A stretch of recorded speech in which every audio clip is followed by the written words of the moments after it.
Hi guys, so in this video I will teach you how to fix Facebook creator support not showing.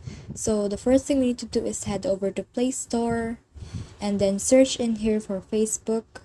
So let's search it and open it. And as you can see right now, there's also an open button.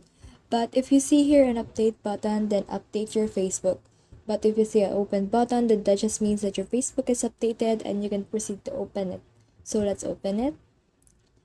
And then let's click this icon right here, which just will us to our profile page.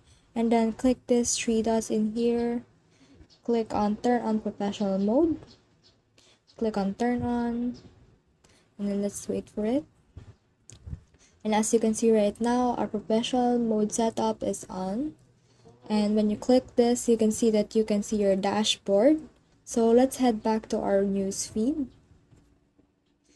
So let's head over to our menu right here. And then let's scroll down until you can see in here under the help and support.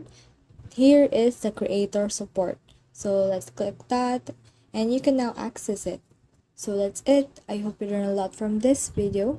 Make sure to like and subscribe if you love this kind of contents. Follow for more.